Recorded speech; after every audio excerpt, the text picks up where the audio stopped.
সুনামগঞ্জ সরকারি সতীশচন্দ্র বালিকা উচ্চ বিদ্যালয় থেকে এসএসসি ও সুনামগঞ্জ সরকারি কলেজ থেকে এইচএসসিতে জিপিএ 5 পেয়ে সুনামগঞ্জ বিজ্ঞান ও প্রযুক্তি বিশ্ববিদ্যালয়ে 2024-25 সেশনে কম্পিউটার সায়েন্স অ্যান্ড ইঞ্জিনিয়ারিং বিভাগে চান্স পেয়েছেন স্নেহা। বুধবার ছিল বিশ্ববিদ্যালয়ের প্রথম দিন তার। বাবা শান্তিগঞ্জ উপজেলার আস্তমা সরকারি প্রাথমিক বিদ্যালয়ের প্রধান শিক্ষক বিপুল চক্রবর্তী সকালে মেয়েকে নিয়ে বিশ্ববিদ্যালয়ে যান। ভর্তির কাজ শেষে সুনামগঞ্জ শহরের বাসায় ফেরার জন্য স্নেহকে সিএনজিতে তুলে দেন তিনি। এটিই ছিল স্নেহার শেষ যাত্রা। আর বাড়ি ফেরা হলো না তার। পথেই বাস সিএনজি দুর্ঘটনায় প্রাণ হারান স্নেহা। ভর্তি কার্যক্রম শেষ করে যখন বাসায় ফিরতেছিল এই দুর্ঘটনা ঘটে। সরাসরি বাসটি সিএনজির উপরে উড়ে যায়। এতে সে ছিটকে পড়ে সে রাস্তার মধ্যেই পড়ে থাকে। মেয়ের দুর্ঘটনার খবর পেয়ে মা জ্যোতি চক্রবর্তী ও ছোট ভাই সূর্য চক্রবর্তী হাসপাতালে যান। ওখানে মরদেহ দেখে জ্ঞান হারান মা। বাবা ও ভাই সূর্যের কান্নায় জরুরি বিভাগে হৃদয় বিদারক পরিবেশ তৈরি হয়।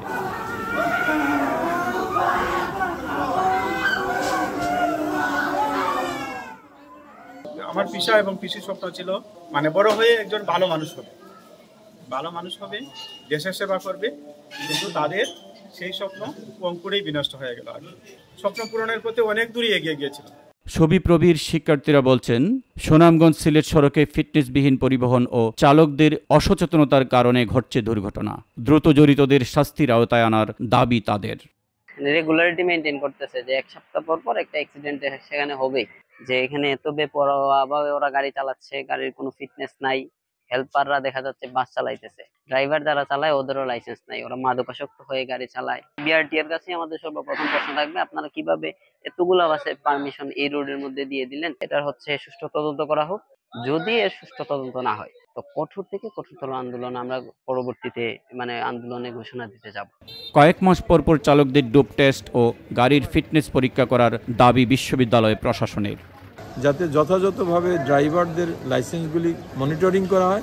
2-1 মাস পর যদি এদেরকে ডোপ টেস্ট করা হয় যে আসলে কোনো কিছু মাদক আসক্ত কিনা, এগুলি টেস্ট করলে বোধহয় এদের এটা ধরা পড়বে। এই অবস্থা, অ্যাডিক্টেড অবস্থা কেউ গাড়ি না চালায়।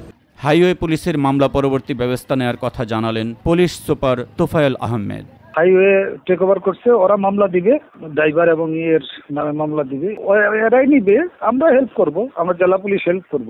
এই দুর্ঘটনায় শান্তিগঞ্জ টেক্সটাইল ইনস্টিটিউটের 2য় বর্ষের শিক্ষার্থী আফসানা জাহান খুশি এবং শফিকুল ইসলাম নামের আরও একজন সিএনজি যাত্রী নিহত হয়েছেন। আহত হয়েছেন টেক্সটাইল ইনস্টিটিউটের আরেক শিক্ষার্থী ও সিএনজি চালক।